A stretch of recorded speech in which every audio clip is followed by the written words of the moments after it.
बात उन दिनों की है जब लोग अपने बच्चों को विद्या प्राप्त करने के लिए गुरुओं के आश्रम में भेजा करते थे। बालक वरदराज जब 5 वर्ष का हुआ तो उसके पिता ने भी उसे शिक्षा ग्रहण करने के लिए एक आश्रम में भेजा। आश्रम में गुरुजी ने अन्य बालकों के समान ही वरदराज को भी पढ़ाना प्रारंभ किया।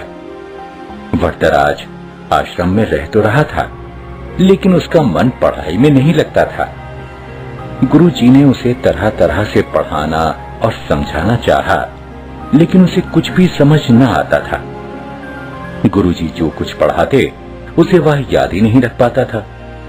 उसकी ऐसी स्थिति देखकर आश्रमवासी बच्चे उसे मंद बुद्धि कहकर चिढ़ाने लगे। इसी प्रकार 5 वर्ष बीत गए। धीरे धीरे उसके सहपाठी उससे आगे बढ़ते गए, पर वरदराज वहीं का वहीं, वह कुछ भी विशेष न सीख सका था। उसके साथ जो पढ़ने आए थे वे तो आगे बढ़ ही गए, जो बाद में आए वे भी उसे पीछे छोड़ आगे निकल गए। एक दिन गुरुजी भी हार मान गए। निराश होकर उन्होंने वरदराज से कहा, बेटा वरदराज, मैं समझता हूं कि पढ़ना लिखना तुम्हारे वश की बात नहीं है। जितना प्रयत्न मुझे करना था उतना मैंने किया, पर मुझे लगता है कि विद्या धन तुम्हारे भाग्य में नहीं है। इससे अच्छा तो यही है कि तुम अपने घर जाओ और वहां का काम काज देखो। वरदराज असमंजस में पड़ गया। गुरुजी के मना करने के कारण उसे अपना भविष्य अंधकारमय लगने लगा। उसे यह चिंता भी सताने लगी कि घर लौटने पर उसके पिता क्या सोचेंगे। गांव के लोग भी उसे मूर्ख महामूर्ख कहकर दुत्कारेंगे। वरदराज करता भी तो क्या, उसने अपना सामान समेटा, गुरुजी के चरण छुए और वह भारी मन से विदा हुआ। वह उदास होकर अनमने भाव से चला जा रहा था। घर वापस जाने का उसका जरा भी मन नहीं था, पर कोई और ठिकाना भी तो नहीं था। कहां जाए क्या, उसकी समझ में कुछ भी नहीं आ रहा था। वह सवेरे चला था और अब दोपहर हो आई थी। रास्ते में खाने के लिए गुरुजी ने उसे थोड़ा सत्तू दिया था। उसे भूख प्यास भी लगाई थी। चलते चलते उसे एक कुआं दिखाई दिया। वह पानी पीने के लिए कुएं पर पहुंचा।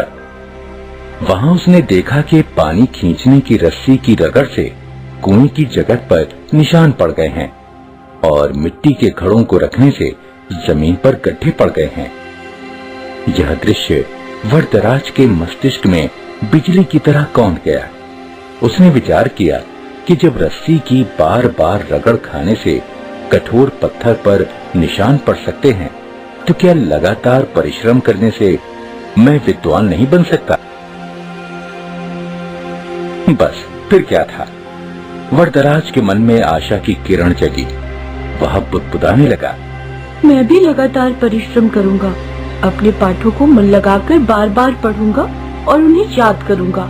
फिर देखता हूँ कि मुझे विद्या कैसे नहीं आती। वरदराज ने कुएं पर हाथ मोड़ा और गहरी सांस लेकर आगे की ओर बढ़ा। अब वह सभी प्रकार की चिंताओं से मुक्त था। इतना कि उसे भूख प्यास की भी चिंता नहीं रही थी। वह तेज कदमों से चल रहा था। अब वह दूसरी ही तरह का वरदराज था। वह घर की ओर नहीं बल्कि आश्रम की ओर लौट चला था। सूर्यास्त होने को था। गुरुजी आश्रम की वाड़ा में टहल रहे थे। तभी उन्होंने वरदराज को आते हुए देखा। उन्हें लगा कि शायद आश्रम में कुछ छूट गया हो, जिसे लेने वह लौटा है। वरदराज ने गुरुजी के पास पहुंचकर उनके चरण स्पर्श किए। गुरुजी ने प्यार से पूछा, क्या बात है बेटा, क्या तुम्हारा कुछ सामान छूट गया जिसे लेने तुम्हें लौटना पड़ा?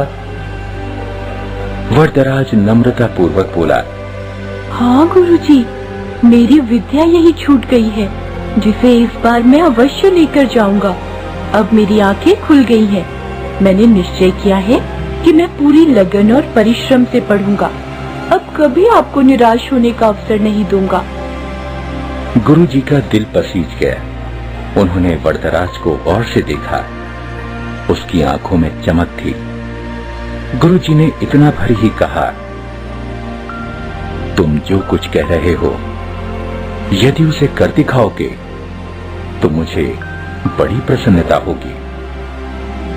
वरदराज ने पढ़ाई प्रारंभ की। अब तो उसकी भूख और नींद पता नहीं कहां गुम हो गई थी। वह देर रात तक पढ़ता और प्रातः सबसे पहले उठ जाता। वह अपना एक क्षण भी व्यर्थ न गवाता। उसने दिन रात एक कर दिए। इसका प्रभाव यह हुआ कि जो पाठ याद करना उसे पहाड़ पर चढ़ने के समान कठिन लगता था, अब वही सरल लगने लगा था। गुरुजी और अन्य बालक वरदराज में आए इस परिवर्तन को देख आश्चर्यचकित रह गए। अब वरदराज की गिनती प्रतिभावान बच्चों में होने लगी। यह उसकी लगन और कठोर परिश्रम का ही चमत्कार था। जानते हो, यही वरदराज आगे चलकर